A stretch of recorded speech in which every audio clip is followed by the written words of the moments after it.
If you go back and watch my Week 2 preview video for the Bills and the Panthers, you'll see that it starts off with something that I could easily start this off with, and that's a comparison between the franchises that are the Buffalo Bills and the New England Patriots, and I'll highlight it for you real quick. It doesn't matter who the Patriots have. I went through all the receivers: Kemba Tompkins, Danny Amendola, Wes Welker, Randy Moss, doesn't matter. Aaron Hernandez, Rob Gronkowski, Christian Fourier, whoever their tight end is, it doesn't matter. Kevin Falk, or Antoine Smith, or Corey Dillon, it doesn't matter.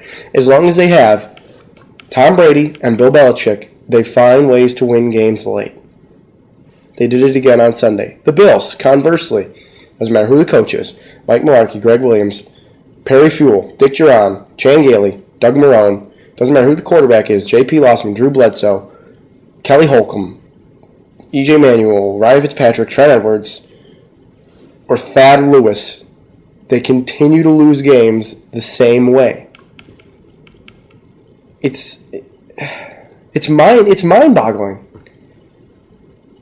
Absolutely mind-boggling how that happens and how that continues to happen, and that trend is just so long-lasting and so prominent. Anyway, the Bills lost to the Bengals in what I consider to be pretty exciting fashion. As exciting as it can be for a loss, but at the end of the day, they still lost. So it doesn't matter how exciting it was. You can say what you want, about the Bills, but they've been there. They've competed in every game. Granted, they're 2-4, but just as easily, think about this. There are a couple plays really from being 6-0 if they can stop the Patriots. If Justin Rogers doesn't play against the Jets or makes one play or something, you don't know what happens. Or if they make some plays late in that game. If EJ doesn't get hurt against the Browns, or if the defense steps up and makes a couple plays. And last week, if they made a couple plays late, or in overtime, or didn't allow 284 yards of offense in the first half. That's one way of looking at it. You look at the opposite end of the spectrum, they're a couple plays away from being 0-6. EJ doesn't lead that miraculous drive against Carolina, or Joe Flacco is the Super Bowl MVP winning, quarterback and leads the Ravens to victory. Kiko Alonso doesn't make that interception. So the Bills could be 6-0 just as easily as they could be 0-6. I'd rather they were 3-3 right now, but they're 2-4. And they got a tough road ahead. But let's look back at the Bengals game real quick. First half, Thad Lewis comes out like a bat out of hell and looks awesome. I love the energy that he played with and how he tried to get the crowd involved, and it was awesome. You really couldn't expect any better from Thad Lewis. He turned the ball over once. That was to be expected. You expected him to make a mistake, right? At least one. He only made one. It was bad, but it happened. And he got them in position to, not to necessarily win the game, but he put them in overtime. He put that team on his back and got them in overtime. And I commend him for that. It was encouraging. I don't know if he can sustain that level of play. We will certainly find out. It'll be interesting to see what he does on the road this week against the Dolphins. But it was encouraging. I didn't think they were going to miss Steve Johnson as much, and I'll tell you why. Because Thad Lewis is... Let me go back. Steve Johnson wasn't at practice all week. So Thad Lewis was throwing to TJ Graham, Robert Woods, and Marquise Goodwin in practice all week, and Scott Chandler. So I figured that would be good for his continuity, other than to throw Johnson out there, who hasn't really caught a pass from Thad Lewis in any capacity, I don't believe, and try to work that chemistry, because Stevie has a very unique style of route running, of reading defenses and beating man-to-man coverage, beating zone coverage, etc. But they certainly missed him because the slant was not there, and that's Stevie's bread and butter, so to say. The slant route, he's good at beating man-to-man coverage inside, and the Bills were not able to do that. They had a couple good deep balls, obviously to Graham, obviously to Goodwin. Lewis threw it pretty well down the field for the most part, completed 19 of 32 passes. It wasn't terrible by any means. But they missed the slant, and that's a valuable part of your offense, is running a slant route to beat linebacker blitzes. Just have a receiver coming across the middle real quick to beat those blitzes. That certainly helps. And the blitzes came. The blitzes came hard. They came after Thad Lewis early and often. They got to him, I believe, 5 times. Thad held on to the ball a little bit longer in some situations, but that's to be expected. All in all, it was not a poor performance by the offense. They put up 24 points. They squandered 7 on the goal line call. That's the right call. I don't care what you say. You might want to argue, you tie the game up there and you go 0-0 from there, but you're on the 1-yard line. How about your defense? If you just have faith in your defense to make a stop. A, you have faith in your offense to score 3 times the 1. B, you have your faith in, if you don't, your defense is going to get stopped. Did they? No. They let the Bengals go 98 yards the other direction. So, to me, that's more on the defense than the offense, because you're not supposed to give them 98-yard drives at any point of the season, let alone, in that situation. The defense, that's a good transition to the defense. The defense was bad for the first half. It was pretty bad. Gilmore played, wasn't overly effective. He couldn't grab. He couldn't jam anybody at the line of scrimmage. I thought the club might have a bit of an advantage in terms of batting the ball down and playing the ball, just playing it, knocking it down and things, but it was actually a disadvantage at the line of scrimmage. So that certainly worked against him. Bird was there. Didn't make a ton of plays, but he's still going to get his legs underneath him. I think he will be just fine. It was just frustrating seeing the Bills getting beat by routine things. Screen passes, wide receiver screen passes, a reverse early on to Marvin Jones. Dump offs to the running back. It means the coverage on the field wasn't bad. They were just coming up and beating you with screens and things like that. The A.J. Green touchdown, are you even mad? That was just a ridiculously good play. He's a great receiver. McKelvin was in good position. It just didn't work out. The Bernard touchdown was a little flick to him, and he weaves in and out. That's something you shouldn't be getting beat with.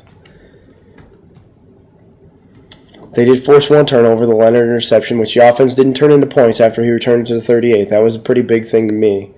But at the end of the game, at the end of the regulation at least, it was in overtime. Don't care what kind of calls we got.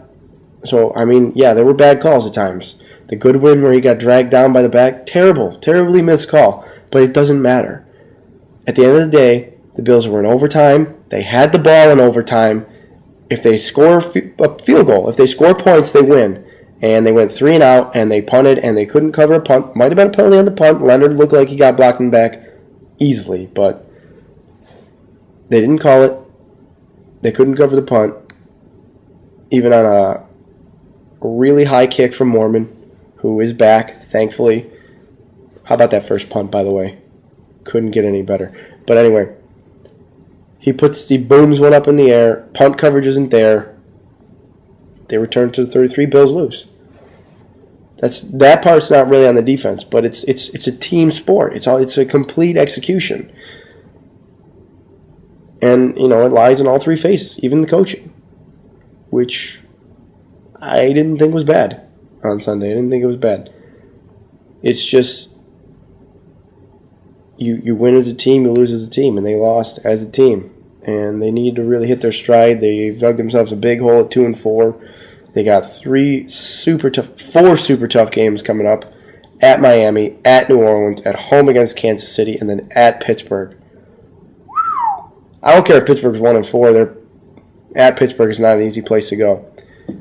And we just got word today that E.J. Manuel's out 4 to 6 weeks, so he's probably going to miss every single one of those games. So Thad Lewis is going to play. Spiller is still hobbling around with that ankle. Jackson's fine. Back to Spiller real quick. I think he's going to be fine. He's definitely not 100%, but he still runs pretty well. I'd like to see him at 100%, obviously, but they have weapons there. Thad throws a pretty decent deep ball. Graham, Goodwin were getting behind some corners. They're keeping the defenses honest with these deep shots, trying to throw the ball downfield. Chandler only had 2 catches, but I thought he was more effective than that. In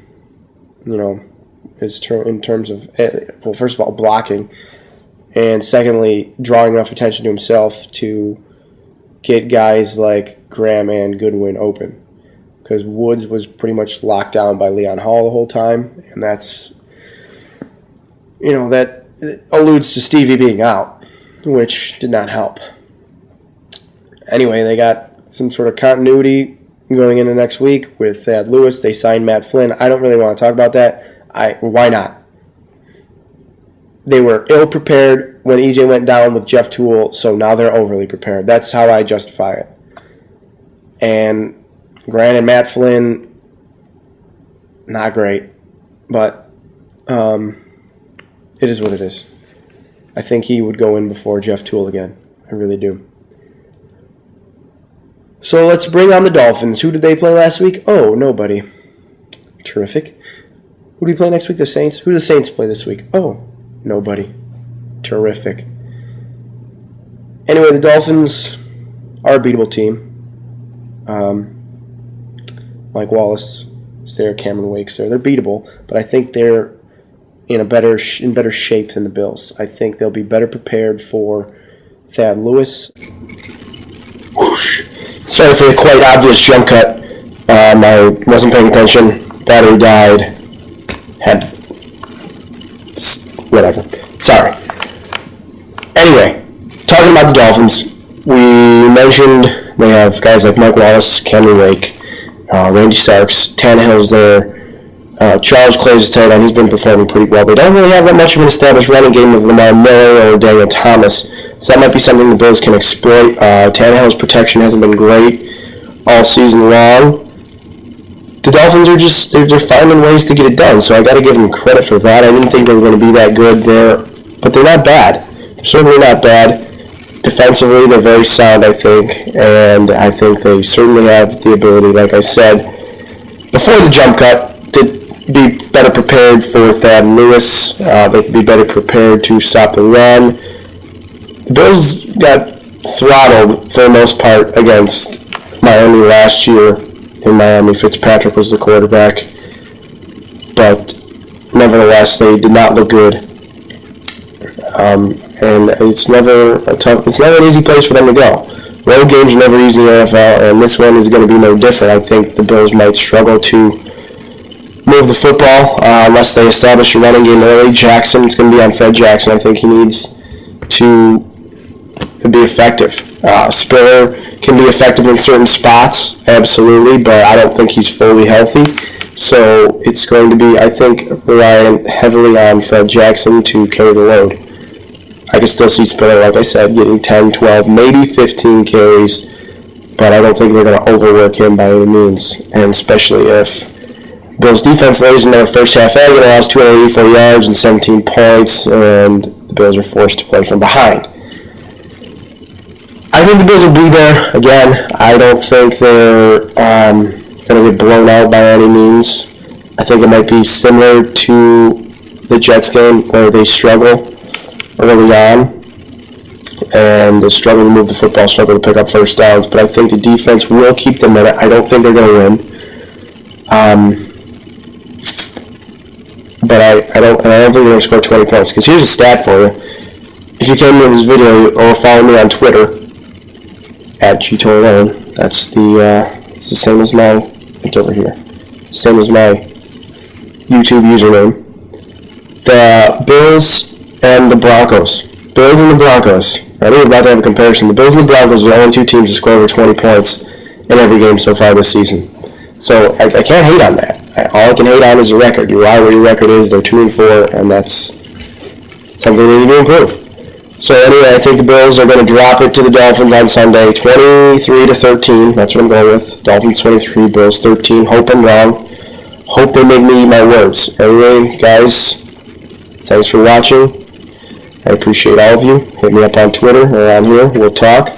And as always, go Bills.